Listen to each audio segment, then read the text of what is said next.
Today on HWD News, a most famous specter is a story handed down for generations with a few variations, and that's a haunted Goatmans Bridge.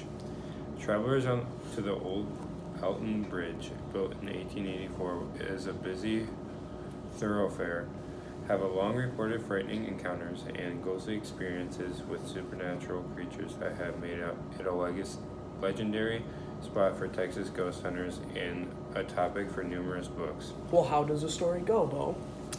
According to most circulated version, an African American entrepreneur named Oscar Washburn and his family tended to a farmstead goat herd near the bridge that was renowned for quality meat, milk, cheeses, and hides. When the popular businessman proudly hung a sign on the old Alton Bridge directing this way to the Goatman, it infuriated local Ku Klux Klansmen who plotted violence. A night in the late 1930s, a mob of Kluxers stormed Washburn's shack and dragged the screaming Goatman to their noose waiting on the bridge. Tightening the rope around the begging Oscar's neck, the mercilessly flung him over the side.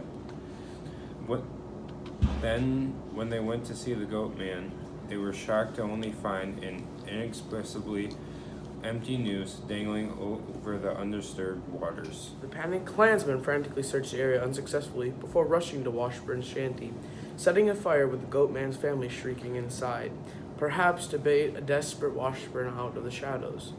Now, they say a vengeful spirit haunts the old Alton Bridge ever since. Local legend says if you knock on the steel truss of the bridge 3 times at midnight, or perhaps turn off your car lights and honk 3 times, it summons the new dare of visitation from the vengeful Goatman. That's preceded by the stench of decaying flesh. Now, many people say it's a large, snarling, goat-headed man-beast, or others a frightening apparition of a maniacal satyr carrying the heads of goats or humans in his hand. The terrifying encounters reported vanishing have been so frequent as to warrant numerous investigations by paranormal groups. Now, some attribute the work of Satanists who open a portal for a hell-spawned demon, while others say the Goatman's wife is eternally searching for her murdered children. Since the ghostly Goatman only spirits those away with the bloodlines of Klansmen or slave owners into the woods for his terrible revenge.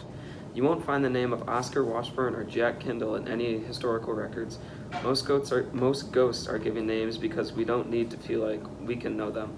As a mentor, only wisely advised.